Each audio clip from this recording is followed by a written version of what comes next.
کہ رسول کریم صلی اللہ علیہ وآلہ وسلم نے ارشاد فرمایا، اگر لوگوں کو پتہ چل جائے کہ رمضان میں کیا ہے تو وہ آرزو کریں کہ پورا سال ہی رمضان رہے۔ اتنی برکتیں اور اتنی رحمتیں اللہ نے اس مبارک مہینے کے دامن میں ڈال دی ہیں۔ میں نے جو آپ کے سامنے آیت کریمہ تلاوت کی ہے اس میں بھی اس مفہوم کو بیان فرمایا گیا کہ اے ایمان والو، تمہارے اوپر روزے فرض کیے گئے ہیں جس طرح تم سے پہلوں پہ فرض کیے گئے تھے۔ یا ایھا الذین آمنوا کتب علیکم الصیام کما کتب علی الذین من قبلکم۔ کیوں فرض کیے گئے؟ وجہ کیا ہے؟ لعلکم تتقون، تاکہ تم متقی بن جاؤ، تم پرہیزگار بن جاؤ۔ تو روزے کی فرضیت کا نتیجہ تقوی کا حاصل ہونا ہے، اتقاء کی دولت کا نصیب ہونا ہے۔ تو اس آیت کریمہ میں 3 چیزیں بیان کی گئی۔ سب سے پہلی، اے ایمان والو، تمہارے اوپر روزے فرض کیے گئے۔ پھر دوسری بات، جس طرح تمہارے سے پہلوں پہ فرض کیے گئے۔ اور تیسری بات، تاکہ تمہیں تقوی کا نور نصیب ہو، تمہیں اتقاء کی دولت نصیب ہو۔ تو ایک تو روزے کی فرضیت کا حکم دیا گیا، اور دوسرا یہ تسلی دی گئی کہ یہ بھوک اور پیاس کی شدت تمہیں ہی نہیں کاٹنا پڑے گی، تم سے قبل بھی لوگ یہ عبادت کرتے رہے ہیں، اور وہ اس مشکل عبادت سے تقوی کو حاصل کرتے رہے ہیں، اور تمہیں بھی ہم اس راستے سے تقوی نصیب کرنا چاہتے ہیں۔ علامہ حقی علیہ رحمہ نے لکھا ہے کہ ملک تحمور الثالث، یہ حضرت آدم علیہ السلام کی اولاد سے تیسرا بادشاہ گزرا ہے، اس کے زمانے میں قحط پڑ گیا تھا، تو اس نے اپنی قوم کو یہ حکم دیا کہ ایک وقت کا کھانا آپ کھا لیں اور ایک وقت کا کھانا بچائیں اور وہ قحط زدہ علاقوں میں بھیجیں۔ تو قوم نے اس حکم کو بصر و چشم قبول کیا اور ایک وقت کا فاقہ کاٹ کے اپنے ان بھائیوں کے لیے وہ کھانا بھیجتے جو قحط میں مبتلا تھے۔ قوم کی یہ ادا اللہ کو پسند آ گئی، اور وقت کے نبی پر وحی کی گئی کہ تمہارے اس عمل کو ہم عبادت قرار دیتے ہیں۔ تو حضرت آدم علیہ السلام کے بعد متصل ہی یہ عبادت فرض کی گئی، اور پھر جتنی بھی ملتیں، قومیں اور امتیں آئیں ان میں روزے کی تحسین کی گئی اور روزے کی تلقین کی گئی۔ پرانی جتنی بھی کتابیں ہیں، اناجیل ہیں، تورات ہے، اس میں روزہ داروں کی تعریف موجود ہے۔ اور حضور علیہ السلام جب اس دنیا پہ تشریف فرما ہوئے تو آقا کریم روزے کی فرضیت سے پہلے بھی روزے رکھتے تھے۔ ویسے روزہ سن 2 ہجری کو فرض ہوا ہے، شعبان المعظم کے مہینے میں، لیکن اس سے قبل بھی ایام 20 کے حضور روزے رکھتے تھے، اور اس کے علاوہ بھی مختلف ایام میں اللہ کے محبوب روزے رکھتے تھے۔ روزے کی فرضیت کے بعد حضور علیہ السلام کی زندگی میں کل 9 رمضان آئے ہیں، جس میں 7 29 کے تھے اور 2 30 کے تھے۔ یہ بات ذہن میں رکھیے گا کہ روزے 29 ہوں ثواب پھر بھی 30 کا ہی دیا جاتا ہے۔ تو زیادہ تر جو رمضان المبارک کے مہینے ہوتے ہیں وہ 29 کے ہوتے ہیں، 30 کے کم ہوتے ہیں۔ حضور کی زندگی میں 9 میں سے 7 جو ہیں وہ 29 کے ہوئے ہیں اور 2 30 کے ہوئے ہیں، تو ثواب پورے 30 کا ہی ہے۔ بعض لوگوں کو زیادہ ہی مسئلہ ہوتا ہے، 29 ہو جائیں تو یہ اللہ کا کرم ہے کہ روزہ رکھنا بھی نہیں پڑا اور 30ویں کا ثواب بھی مل گیا، لیکن وہ شور مچا دیتے ہیں کہ یہ روزہ کھا گئے ہیں۔ میرا نہیں خیال کہ کسی کو اپنے ذمے اتنی بڑی امت کا بوجھ لینے کی پریشانی ہو اور وہ خام خواہ ایک روزے کے لیے پوری امت کا بوجھ اپنے کندھوں پہ ڈال لے. تو 29 روزے ہوں یا 30 ہوں، اللہ ثواب پورے 30 کا ہی عطا کرتا ہے. روزہ اللہ تعالی جل شانہ کی رضا اور اس کی محبت کے حصول کا ذریعہ ہے، اور اس کا عملی نتیجہ جو اس آیت کریمہ میں بیان کیا گیا وہ تقوی ہے. لعلکم تتقون. روزہ اس لیے فرض کیا گیا کہ تمہیں تقوی نصیب ہو جائے، اتقاء کی دولت نصیب. اب سوال یہ ہے، کیا تقوی بھوک اور پیاس سے حاصل ہوتا ہے؟ پیاس کاٹنے سے، بھوک کاٹنے سے کیا تقوی نصیب ہو جاتا ہے؟ صبح سے لے کر شام تک روزہ رکھنے کی تلقین کی گئی. یہاں ناروے میں اور مختلف ممالک کے اندر 20 گھنٹے کا روزہ ہے، اور ہمارے بھی یہاں 16-17 گھنٹے مسلسل شدت کی گرمی میں بھوک اور پیاس کاٹنا ہوتی ہے. اتنا طویل دورانیہ جو بھوک اور پیاس کاٹی ہے، اس کا مقصد رزق بچانا نہیں ہے، بلکہ وَيُزَادُ فِيهِ رِزْقُ الْمُؤْمِنِ. ماہ سیام میں مومن کا رزق بڑھ جاتا ہے. آپ اپنا بجٹ دیکھ لیجئے، باقی مہینوں کی نسبت ماہ سیام میں آپ کے اخراجات زیادہ ہوتے ہیں اور کشادگی ہوتی ہے.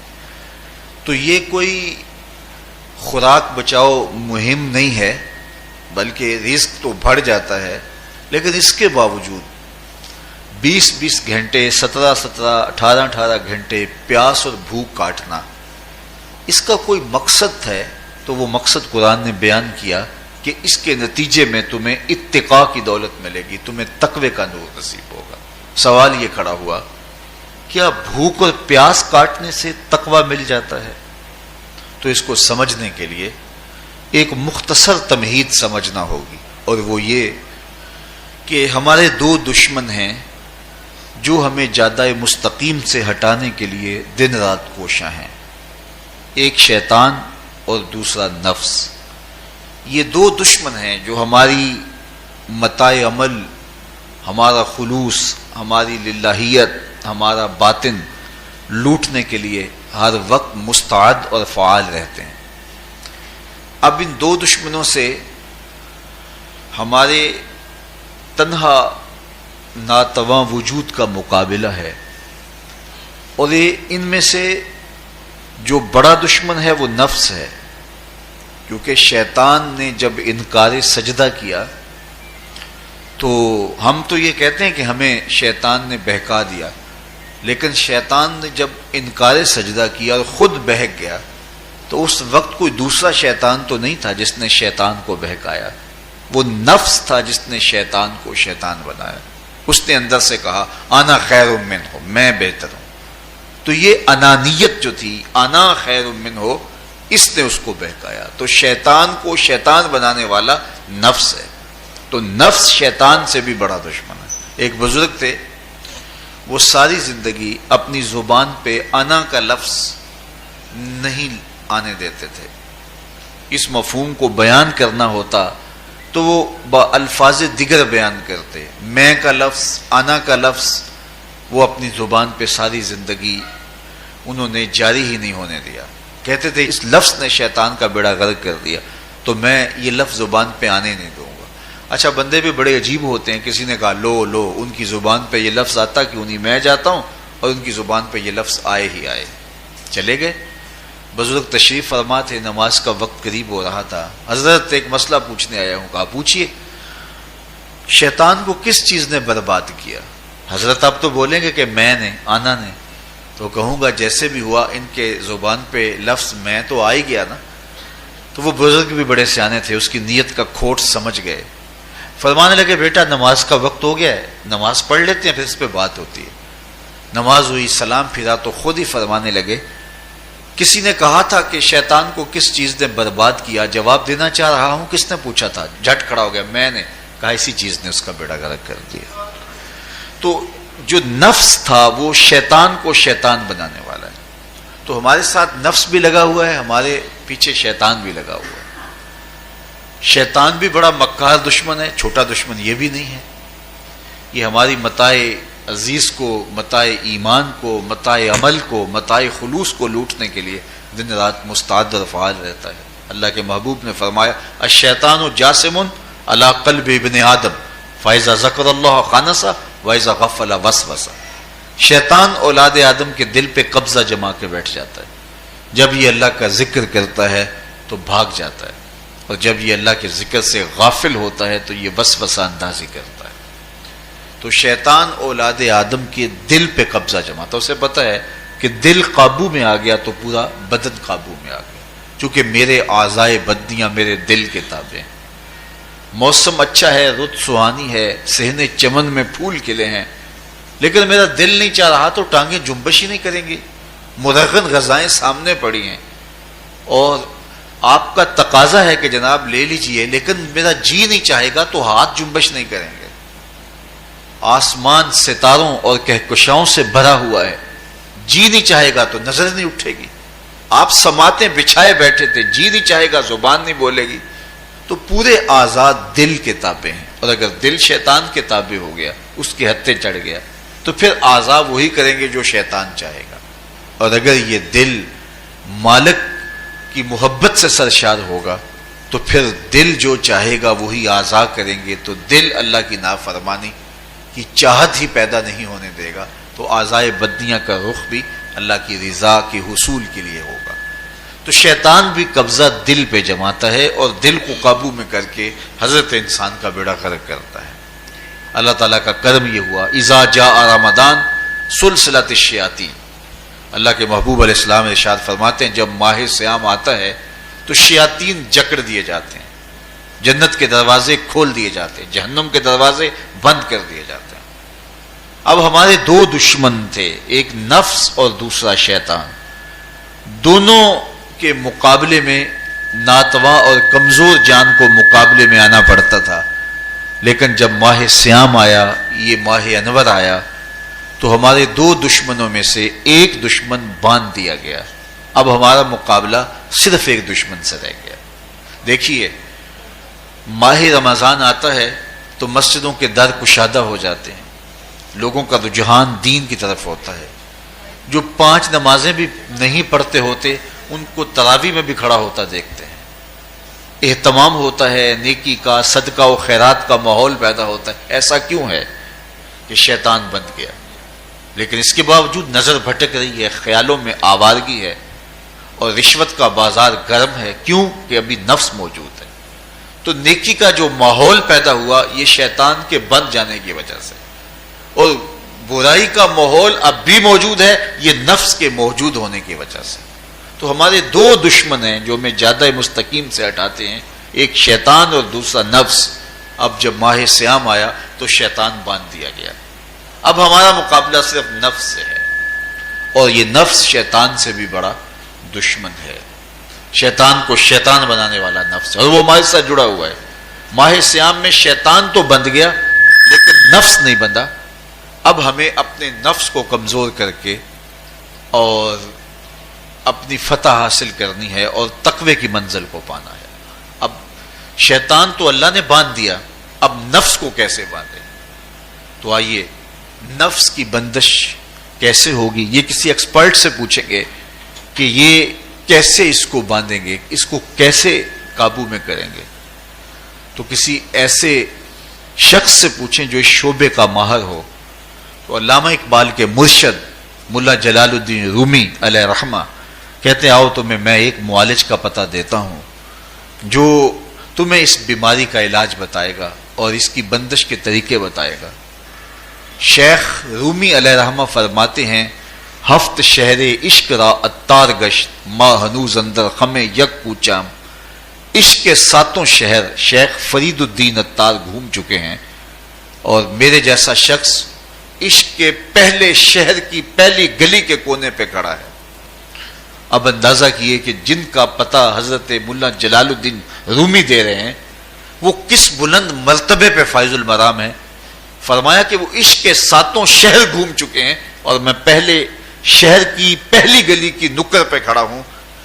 اب شیخ فرید الدین علیہ رحمہ سے پوچھئے کہ شیطان تو بند گیا، اب نفس کا وبال ہمارے اوپر پڑ رہا ہے اور ہم اس کے باوجود ماہ صیام کے اندر گناہوں میں منہمک ہیں، تو ہمیں بتایا جائے کہ اس نفس کا علاج کیسے کیا جائے۔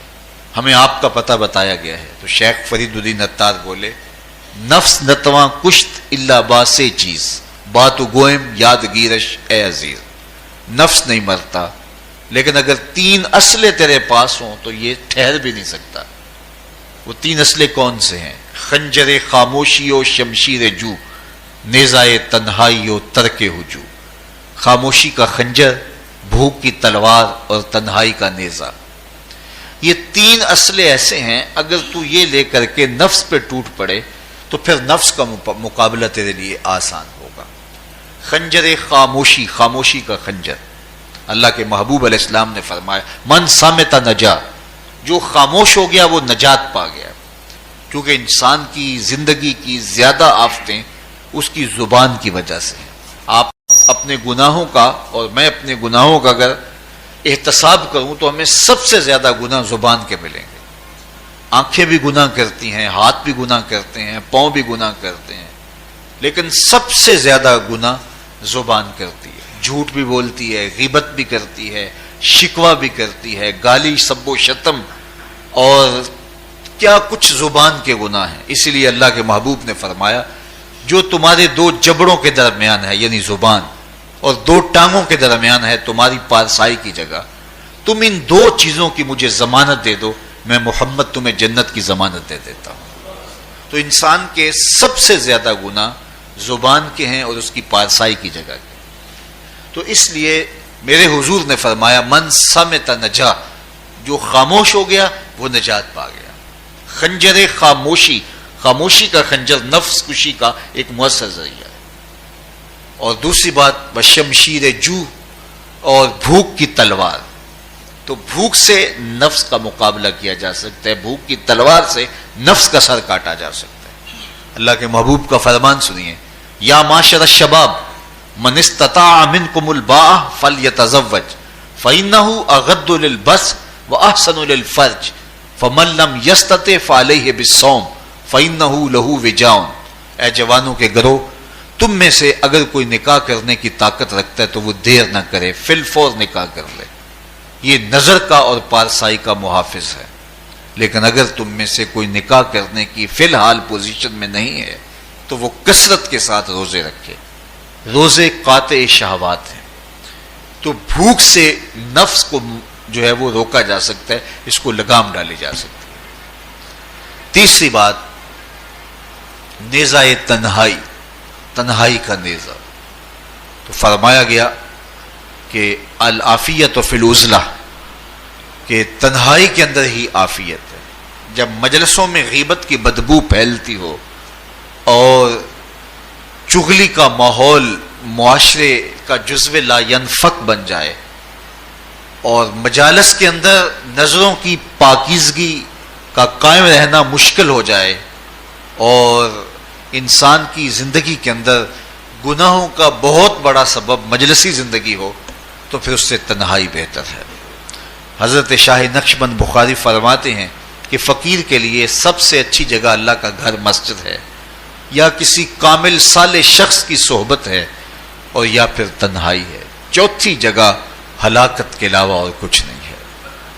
ہمیں اپنے کاروبار میں، اپنے معاملات میں، اپنی ملازمتوں میں جانے کی تلقین کی گئی تو وہاں یہ تلقین کی گئی کہ دیر سے جاؤ جلدی واپس آ جاؤ، اور مسجد میں جاتے ہوئے تلقین کی گئی کہ جلدی جاؤ اور دیر سے واپس آؤ۔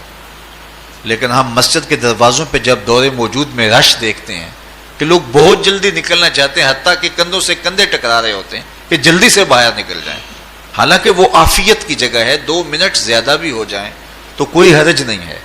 اور ایسے لوگوں کو بھی نکلنے میں جلدی کرتے ہوئے دیکھا ہے کہ لگتا تو یہ تھا کہ شاید یہ انہوں نے کسی ضروری کام پہ جانا ہے، لیکن باہر نکل کے بازار میں پھٹے پہ بیٹھے تھے اور مسجد سے نکلنے کی جلدی بہت تھی۔